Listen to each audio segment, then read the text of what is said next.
the Oklahoma Department of Wildlife Conservation, Outdoor Oklahoma.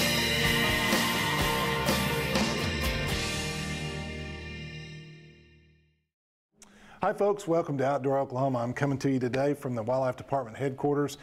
You see the diorama behind me shows some wild turkeys, and what a great sport wild turkey hunting is. In fact, that's the subject of today's show. Let's now join Judge Dean Linder on a Western Oklahoma turkey hunt.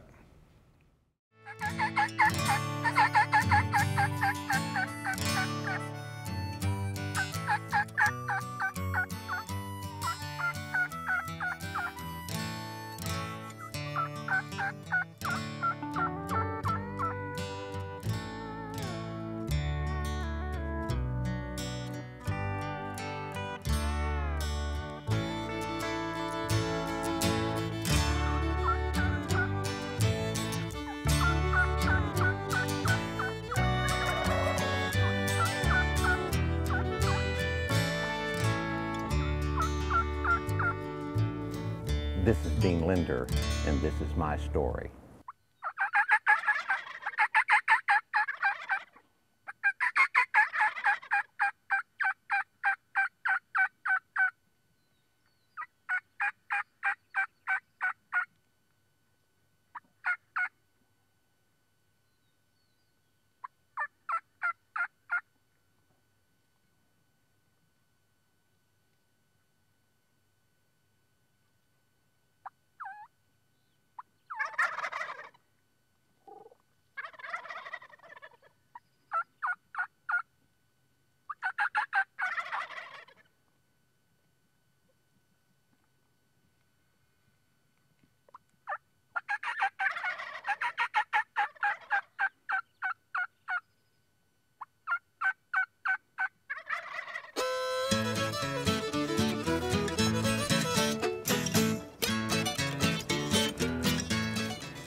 You know, it seems so long ago. It probably is ancient history. It seems that way to me. It was shortly after 1950 that I got my first hunting license. I was born in '35, had to be 16 to get a license. And as soon as I was old enough to need a license, I got one because my dad would not let me hunt without one. I'm privileged to grow up in a hunting family. My dad didn't hunt much. He spent most of his time working to take care of his family. But some way, somehow, he always found time and money to allow me to hunt.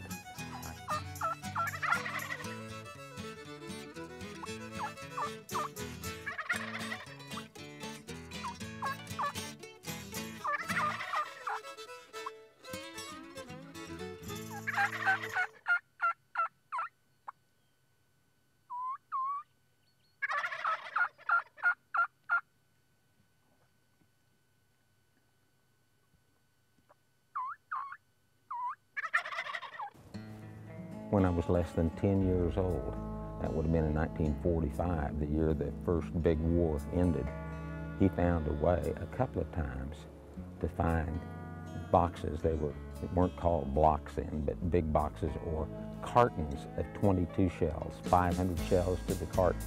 Got me a couple of those when I was 9 or 10 years old so that I could plink around with a 22 and learn how to be careful with the rifle.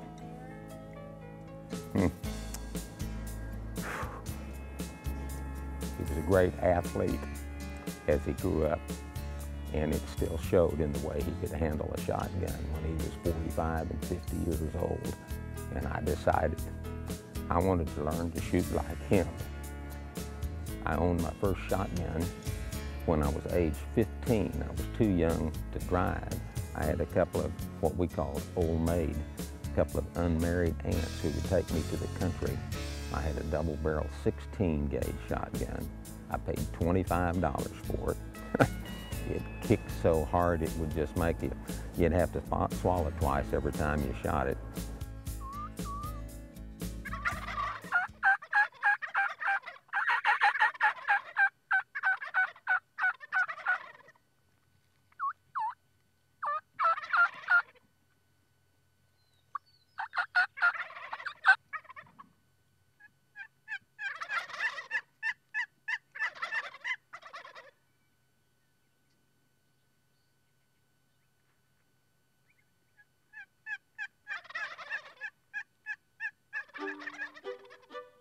My wife and I will celebrate our 53rd wedding anniversary, August the 19th of this year.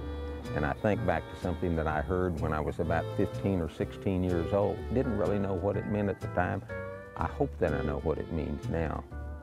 A cousin of mine said, you know, there's a saying going around, every man during his lifetime is entitled to one good dog and one good woman.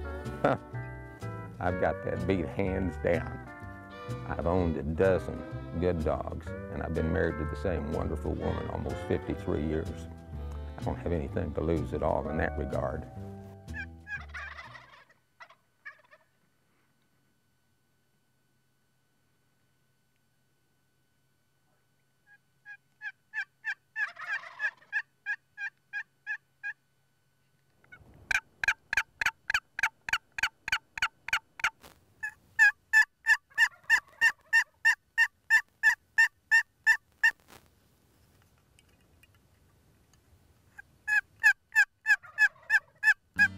As I said, I've quail hunted a lot, and I've had some marvelous dogs. Some notable ones, I guess, have to be the dog that I called the first Buster. I got him from my wife's cousin in Sulphur, Oklahoma. He was about 6 when I got him. I got to hunt him for 5 years. He was a marvelous, marvelous close working pointer bird dog. I had Little Buster, the second Buster dog I ever owned. He was whelped in July. Just before Christmas that same year. He's 5 months old. Took him hunting for the first time on live birds. He had never seen a live quail. He set a covey of birds. They got up. I shot, and I shot and killed only one bird. Dad had said, don't shoot too much around a puppy, you'll run him early. So I shot one time, I killed the bird. Buster went out, found the dead bird. He'd never had one in his mouth before, but he knew what to do with it. He brought it right back to me. We repeated that drill lots and lots and lots of times. When Buster finally passed from this earth, he was 13 years old. We had killed, my hunting partners and I had killed 5,508 quail over that dog. When he died, it's hard to talk. I took him back to the exact spot where he pointed that first quail as a 5-month-old puppy. He's there. I know where he is, and I know what we did down through the years.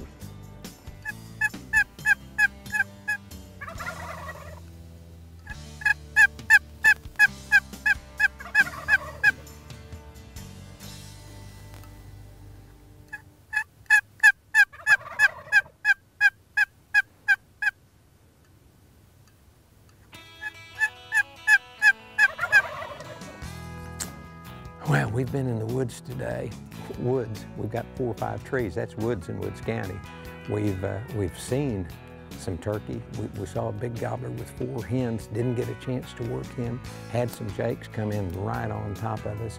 We've given today a pretty good chance. We're getting up toward afternoon now. I think we'll take a run on into town, get rested up, come back in the morning. Folks, we're going to rejoin our turkey hunters a little bit later, but now joining me is Lance Meek. Lance, thanks for coming on the show. You oversee our hunter education program, and you know, turkey hunting has its kind of own unique set of safety precautions and concerns. Why don't you touch on those? Well, you know, as with any type of hunting or shooting, the first thing as a shooter, you want to make sure of what your target is and what's on the other side of it. Always, exactly.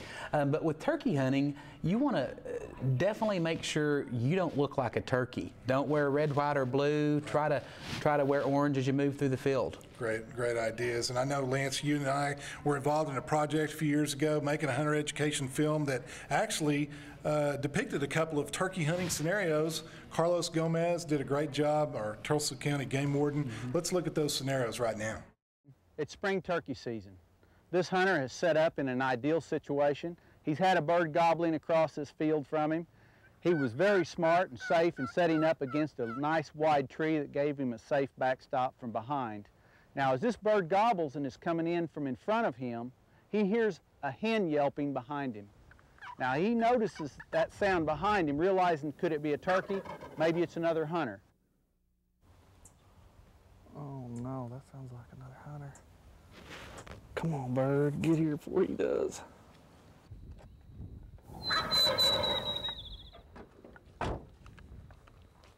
It might make him a little uneasy, but as he watches this gobbler come in front of him, there's nothing behind the bird. It's a wide open view in a safe direction.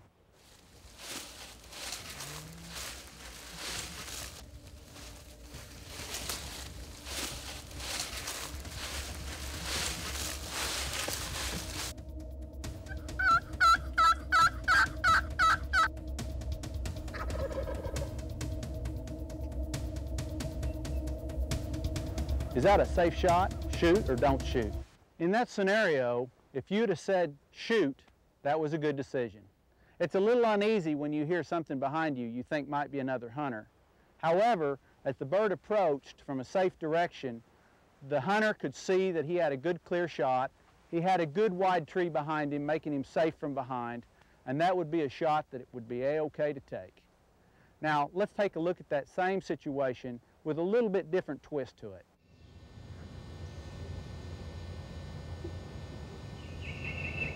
You know, one of the really unique things about turkey hunting is they never seem to do the same thing every time. Turkeys are so wily sometimes. The old Tom, he may come straight to you. He may be gobbling, but he also may be very quiet and silent and slip around coming from behind. He's often wise to the fact that it might be a call or maybe it's a hen. In this situation, you see the hunter adjust himself. He hears the bird. He hears a little rustling in the leaves. Those gobblers, as they come in quiet, sometimes they'll make a little noise with their wings and their drumming. And as this hunter repositions himself for a good shot, he sees he's got real thick cover in front of him, and he doesn't have a real good clear view of things. Now, as that bird approaches him, take a look at that scenario.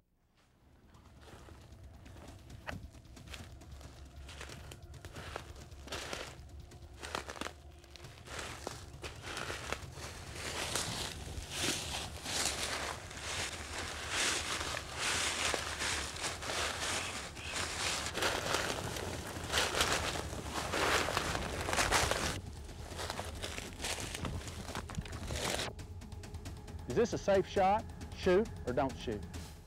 Did you say shoot? Well, if you did, look again, realizing that as the hunter repositions himself, he's now facing an area of the woods with real poor visibility. Sure, there might be a bird coming in there, but you've got to keep your head. Remember that other hunter? Maybe it was a hunter. You don't know. You heard that turkey call back there. What you saw there was potentially a very dangerous situation. If you've turkey hunted very long, or if you plan on turkey hunting for very long, this will happen to you. It's not uncommon for two hunters to converge on the same bird at the same time from different directions. It's also not uncommon to have a hunter slip in on you, not knowing that you're there, trying to get in on a bird, and maybe having a bird wind up between two hunters. If this should ever happen to you, never wave your hat, never wave your arms, and absolutely never blow a turkey call. The best thing to do is use your voice and say, "Hey, I'm a hunter. Don't shoot." Always alert somebody to your presence. There'll be another bird. If you scare him off, don't worry. You'll be around to hunt another season.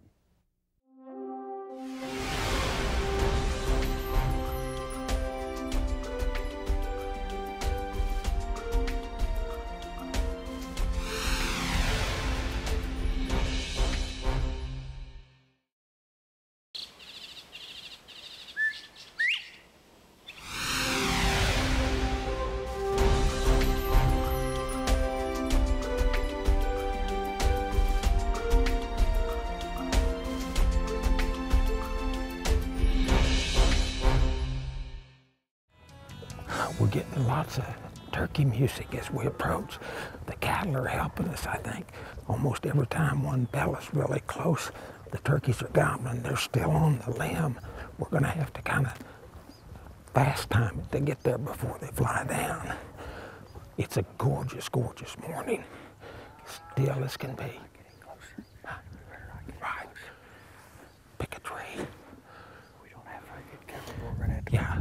Yeah, this is real open country. Better pick a tree and get a seat, and we'll see if we can't get them to come down. They're ready to fly down, I think, right now. I think if we get in closer, we'll be in trouble. That door's really close. What do you think? Decoys there or here? Put the decoys in the road. Set up in those trees right there.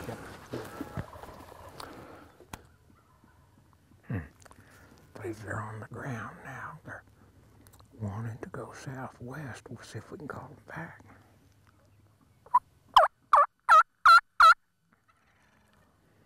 He's in the road coming at us.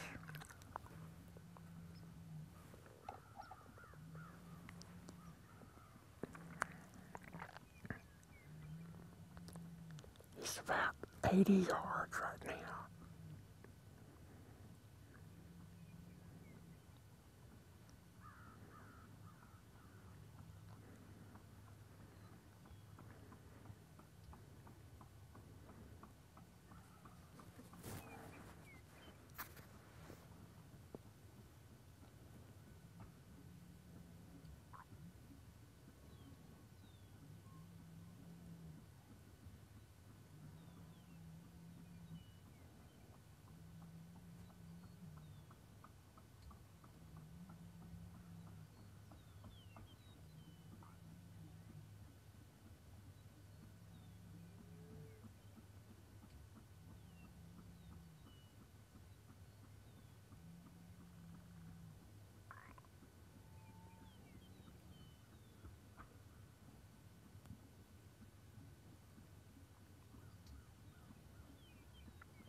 Oh my, he's nice. He's sure enough 3, isn't he? Wow. Well, I think he weighs 25 pounds, but I exaggerate. He's 18 pounds or so. I think I can reach 10 inches with my hand. He's sure 1.5 inches or so longer than 10. He's a beautiful Rio Grande. There's that full fan. On the jakes, these middle 5 feathers will be longer, but on an adult, they all even out. These beautiful saddle feathers. Getting cleaned up here just a little bit. See the saddle with the bronze, with a copper look to it. They are just a magnificent creature. We almost always skin our turkeys rather than picking them, and my wife puts them in a bag and bakes them slowly. We have never had a bad wild turkey. People talk about them that don't know and say, well, they've got a wild taste, or they're too dry, or too this or that. They really have better flavor than a domestic bird. Many times we will simply breast the bird out, fillet them, cut them into chunks, and make turkey nuggets and deep fried. They are just delicious. My name is Dean Linder. This is my story. It's April, and we have just had ourselves a marvelous, marvelous episode in the great outdoors. Well, Lance, I'm going to put you on the spot. What's your take on one of these, a gobble call? You know, I think they can be a good tool, but just like with any other tool, Rich, you got to be careful with them. Right. You need to definitely not make that call while you're moving through the woods. Right. And I really don't like using them in tight spaces like maybe in eastern Oklahoma. They're more of a wide open space type of thing where you can see a hunter coming. Exactly. Well, great information. I want to thank you all for watching. Join us here each and every week on Outdoor Oklahoma.